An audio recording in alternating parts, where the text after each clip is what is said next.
안녕하세요. 저는 경기도 포천에서 갈비집을 운영하며 살고 있는 33살 여성입니다. 우연히 시작한 가게가 성공을 거둔 덕분에 곧 2호점 개업을 앞두고 있는데요. 오랜만에 휴무일이라 가게 정리를 하며 라디오를 듣다 옛날 생각이 나 사연을 쓰게 되었습니다. 요즘에는 인터넷이 많이 발달해서 SNS로 홍보를 많이 하고 필수가 되었는데요. 저는 개인적으로 SNS로 가면 치가 떨리는 사람입니다. 그 이유는 다름 아닌 저희 막둥이 신우 때문이에요. 처음에는 그저 신기하고 재밌어 보였는데 시간이 지날수록 사람을 지배하더라고요. 그걸 직접 눈으로 겪었으니 치가 떨릴만도 하죠. 제가 SNS를 싫어하게 된 사연, 지금부터 제 이야기를 들려드릴게요. 저는 위로 오빠, 아래로 남동생이 있는 삼남매로 비교적 유복한 가정 환경에서 자랐어요. 남들은 저를 보고 흔히 금수저라고 표현을 하더라고요. 하지만 저희도 처음부터 가정 환경이 부유했던 건 아니었습니다. 제가 중학생이 될 무렵 아버지가 정년 퇴임을 하셨습니다. 그동안 모아둔 돈과 퇴직금으로 앞으로는 집 걱정 없이 살자며 낡은 빌라를 하나 매입하셨는데 빌라가 있던 지역이 재개발이 되면서 상당한 여유자금이 생기셨어요. 투자에 대한 정보도 모르고 계셨고 그저 월세와 전세를 전전하며 살지 않아도 된다는 희망 하나로 그 빌라를 매입했던 거였죠. 건설 현장에서 현장직으로 근무를 하시며 힘들게 저희를 키워오셨는데 우연한 기회로 저희에게 커다란 복이 되어 돌아온 케이스였죠. 그래서 부모님은 그때부터 부동산 사업을 시작하셨어요. 물론 드라마에 나올 법한 거물들처럼 사업을 거창하게 하는 건 아니고 강남의 아파트 한 채와 상가 건물을 보유하고 계시고 신촌에 오피스텔 건물을 지으셔서 월세를 받으며 노후를 보내고 계십니다. 어려움도 알고 동시에 여유도 같이 알았던 저는 늘 부모님이 말씀하시는 대로 겸손하게 살아왔어요. 가진 자일수록 어려운 사람을 도우며 살아야 하고 베풀며 살아야 한다고 늘 말씀하셨거든요. 또 부모님은 자식들에게 기대기 싫다며 저희도 스스로 인생을 개척하며 살으라고 하셨어요. 그래서 진작에 재산도 미리 나눠주셨고 볶아먹던 삶아먹던 알아서 하라고 말씀하신 상태입니다. 부모님을 모시고 사는 큰오빠 네명에게는 강남의 아파트 한 채와 상가 건물을 저에게는 10억의 현금을 주셨고 남동생은 결혼 후 독립을 하게 되면 오피스텔을 증여해 주신다고 했어요. 저는 언젠가는 저만의 음식점을 차리는 게 꿈이었습니다. 그래서 대학도 호텔 조리학과를 전공했고 졸업하자마자 바로 취업을 했습니다. 크고 작은 호텔에서 한식, 양식 할 것 없이 경력을 틈틈이 쌓았어요. 4년 정도의 시간이 흘렀고 28살이 되던 해에는 TV에 자주 나오는 유명 셰프의 식당에서 보조 셰프로 일을 하게 되었죠. 워낙 유명하신 분이라 같이 일한다는 것 자체가 영광이었습니다. 호텔에 방문하셨던 셰프는 제가 만든 음식을 드셔보고는 함께 일하자며 스카우트 제의를 하신 거였죠. 그렇게 보조 셰프로 일을 하며 많은 것을 배워가고 있을 때 셰프님의 소개로 지금의 남편을 만났어요. 남편은 셰프님이 운영하시는 식당의 당부 손님이었어요. 저보다는 3살이 많았고 디자인 회사에서 근무하는 평범한 직장인이었습니다. 우연히 식당에 방문한 남편이 저를 보고 첫눈에 반해 셰프님에게 저를 만나게 해달라고 부탁한 거였죠. 자랑은 아니지만 저는 나름 곱상하게 생긴 외모였거든요. 처음에는 누군가를 소개받는 것이 굉장히 낯설고 어려운 일이었지만 평생 일만 하면서 살 수는 없지 않느냐는 셰프님의 말씀에 남편과 만남을 시작했어요. 늦은 밤이 되어서야 식당을 마무리하고 퇴근을 했는데 남편은 그런 저를 매번 집에 데려다 주었고 주말에 쉬는 날이면 식당에 방문해 제가 만든 요리를 먹고 싶어 했어요. 적극적으로 대시한 남편에게 저도 조금씩 마음을 열게 되었고 그렇게 연인 사이가 되어 결혼했습니다. 제가 모진 말을 해도 저만 바라보고 저를 위해주는 그 마음 하나만 믿었거든요. 다행히 시부모님도 마음이 따뜻하고 좋으신 분들이었습니다. 제가 결혼을 하기로 결심하고 처음으로 시댁으로 인사를 가던 날 오늘만은 남이 해주는 음식을 먹어야 한다며 상다리가 부러지게 음식을 대접해 주셨어요. 평소에 얼마나 고생이 많냐며 처음 보는 저에게 과할 정도로 많은 것을 챙겨주셨죠. 시어머니는 혹여나 제가 부담스러워할까봐 조심스레 이야기를 꺼내셨어요. 우리 아들이 결혼하고 싶은 여자를 데려온다길래 긴장했는데 막상 만나보니 왜 결혼을 한다고 했는지 알 것 같네요. 먼저 이야기를 들어서 그런가 인상도 좋고 우리 아들이랑 잘 어울리네요.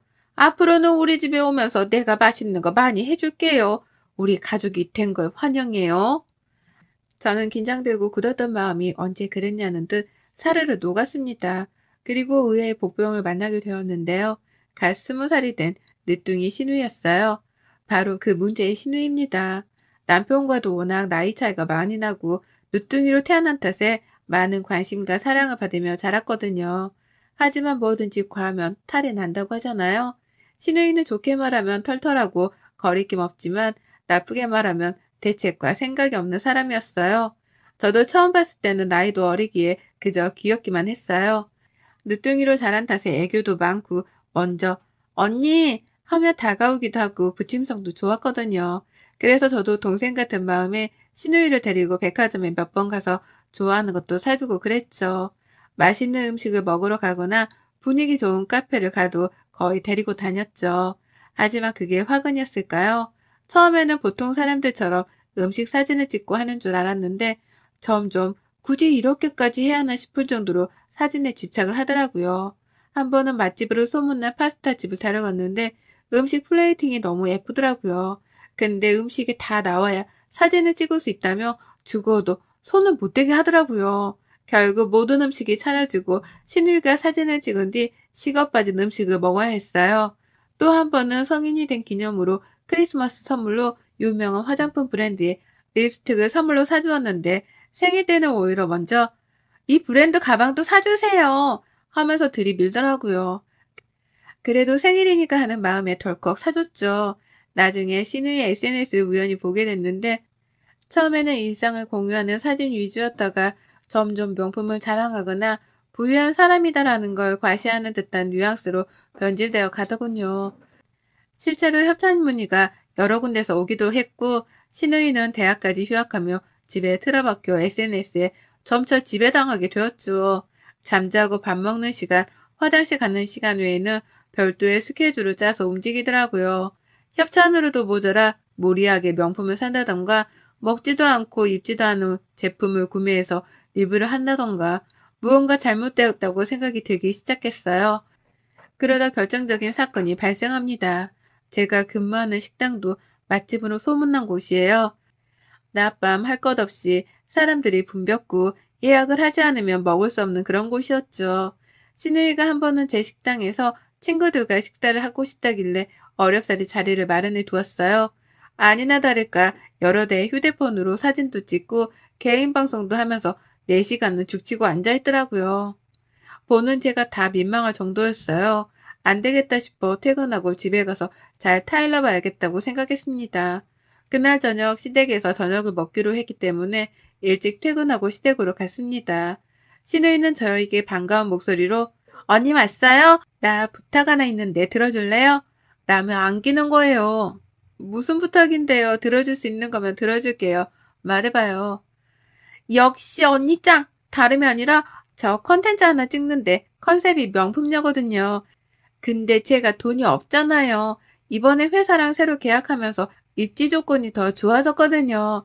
조회수 많이 나오면 두둑하게 챙겨드릴게요. 그래서 그런데 언니 카드 한 번만 빌려주면 안 돼요? 네? 카드요? 아무리 그래도 카드는 좀 그렇죠. 얼마나 쓸 건데 그래요? 다시 환불할 거예요? 예이. 언니, 자존심이지 환불은 무슨 환불이에요. 그냥 제 선물 사준다 생각하고 투자해 주시면 안 돼요? 아가씨, 한두 번도 아니고 매번 이렇게 해주는 건 좀 아닌 것 같아요. 어느 정도 선에서야 당연히 해주겠는데 명품이 한두 개도 아니고 지난번에도 그렇고 많이 사줬잖아요. 그리고 아가씨 또래에 그렇게 치장하고 다니는 사람 없어요.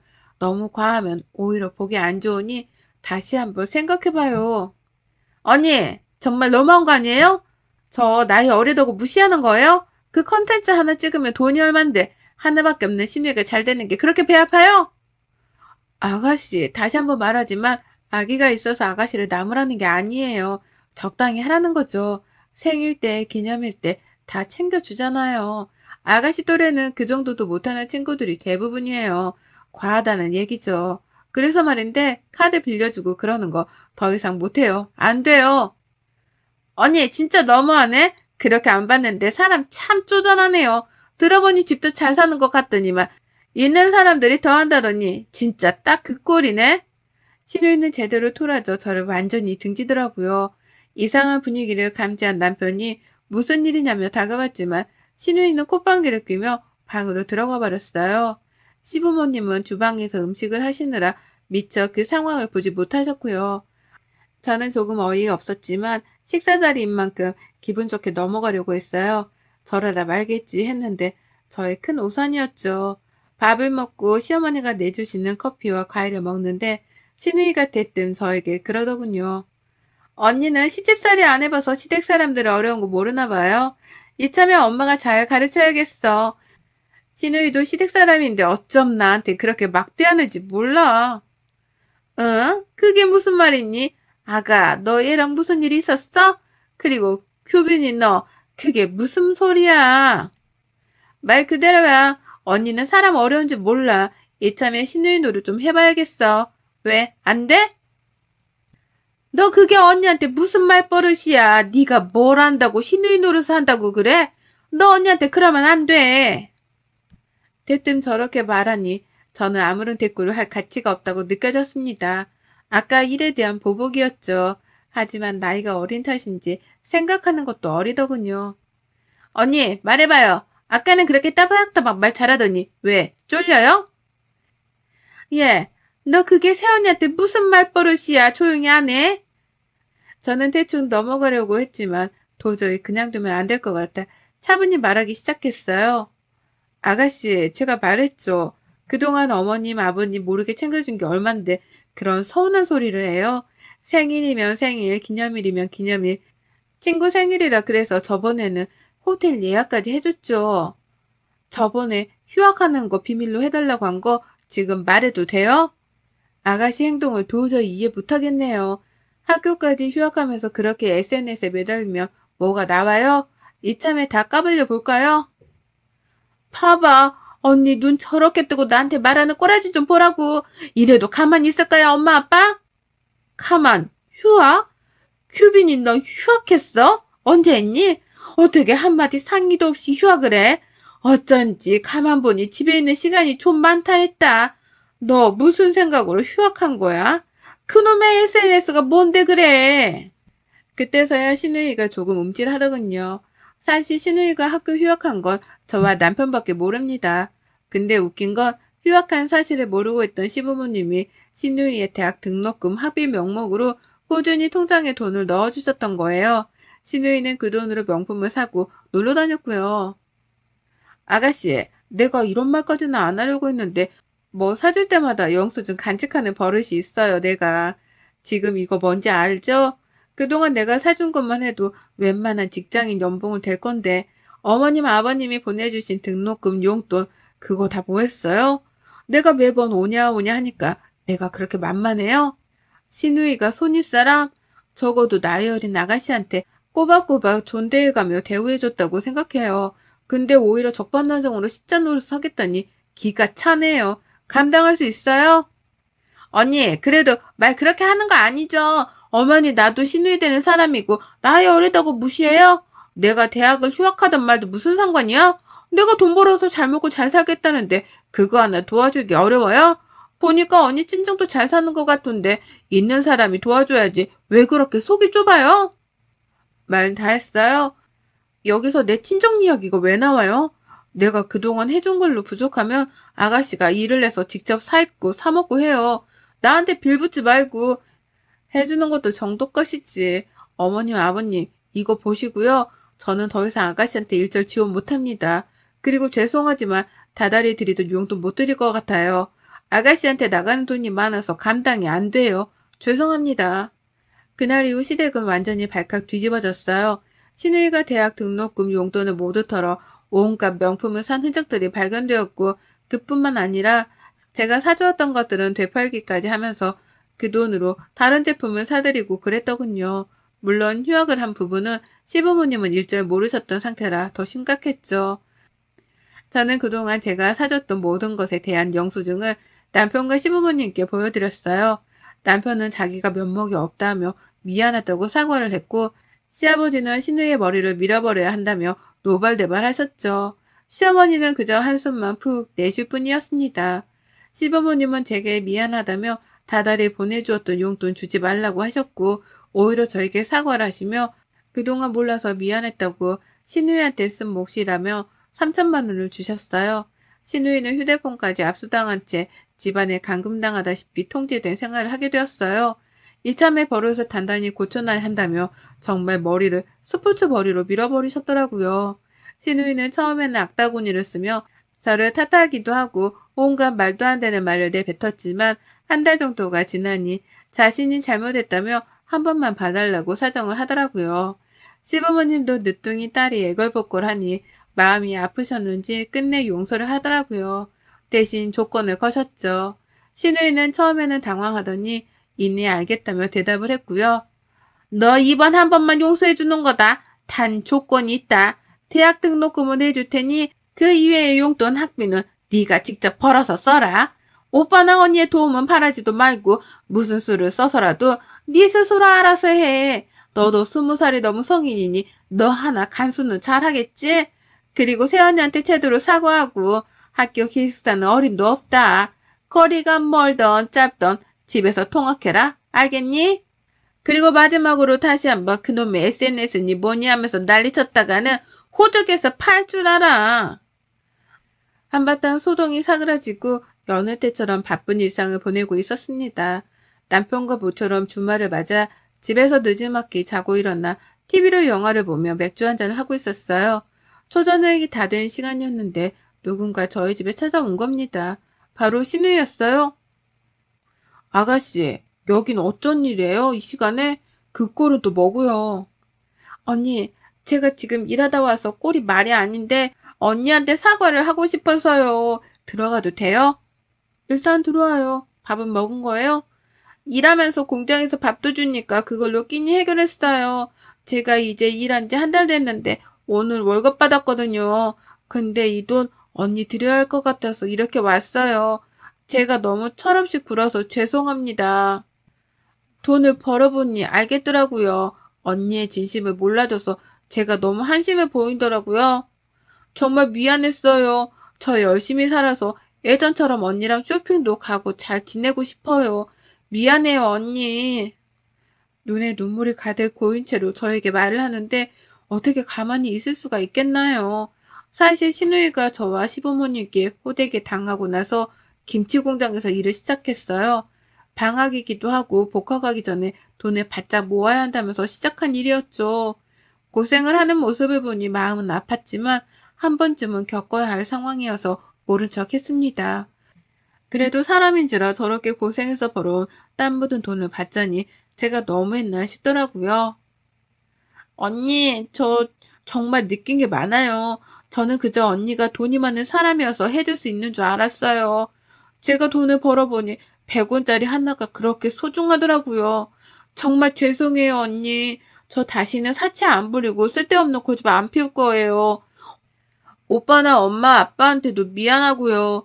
그러니 다시 예전처럼 지내면 안 될까요? 언니가 나한테 해줬던 거에 비하면 턱없이 부족하지만 받아주세요. 아가씨, 내가 원한 건 이런 물질적인 게 아니에요. 신우이보다는 내 동생 같은 마음에 내가 너무 안일하게 생각했던 것 같아요. 뭘 잘못했는지 알았으면 된 거예요. 앞으로 예전처럼 잘 지내봐요. 우리 치킨 먹고 있었는데 같이 한잔 할래요? 언니 그렇게 생각해 주시니 정말 고마워요. 그렇게 신우이는 그동안의 잘못을 반성하며 저에게 진심 어린 사과를 했습니다. 그 뒤로는 다시 예전의 밝은 신우이의 모습으로 되돌아왔어요. 저는 몇 개월 뒤 다니던 직장을 그만두고 저만의 사업을 준비했어요. 모든 요리가 자신 있었지만 저는 제가 좋아하는 음식 장사를 해보기로 결심했습니다. 그래서 포천에 제 이름을 건 갈비집을 창업했어요. 처음에는 장사였기에 힘들 법도 했지만 제가 가장 믿고 아끼는 직원들과 함께여서 두렵진 않았습니다. 그 직원들이 누구냐고요? 바로 저희 신우이와 남동생입니다. 제가 갈비집을 차린다고 하니 남동생과 신우이가 저를 도와주겠다고 발벗고 나서더라고요. 음식을 조리하는 건 제가, 서빙이나 인력 관리를 하는 건 남동생이, 그리고 신우이는 서빙을 하며 홍보를 담당하는 직원이 되었습니다. 신우이는 저에게 미안한 마음을 평생 다 갚아도 모자란다며 제 밑에서 일을 배우고 싶어 했어요. 그렇게 3명이 줄을 이루어 갈비집을 운영해 나갔습니다. SNS라고 하면 아직도 치가 떨려 그걸 이용해 홍보할 생각은 없었어요. 하지만 요즘 트렌드를 따라한다며 남동생과 시누이가 저를 설득한 뒤 적극적으로 홍보를 하기 시작했고, 창업을 한 지 1년 정도 만에 2호점을 내야 할 정도로 번창하게 되었죠. 2호점은 친정 부모님, 시부모님이 합세해 운영을 하게 되었습니다. 시부모님은 정신을 차리고 자기 인생을 사는 시누이가 대견하다고 칭찬을 하시고, 제가 마음고생이 많았다며 위로해 주셨어요. 시누이는 저에게 혼나기도 하며 눈물을 가끔 흘리지만 혹독하게 일을 배우고 있답니다. 월급도 350 정도를 주고 있는데 일이 고되고 힘드니 그 정도의 값어치는 한다고 생각해요. 또 시누이가 사치 부리면 어떡하냐고요? 절대 그러지 못하게 일을 시작하기 전에 각서를 썼거든요. 우연인지 다행인지 모르지만 시누이는 월급의 절반 이상을 저축하고 있었고, 시부모님도 용돈도 드리고 알차게 잘 생활하고 있더라고요. 얼마 전에는 저에게 결혼자금 1억을 모으는 것이 목표라고 하더라고요.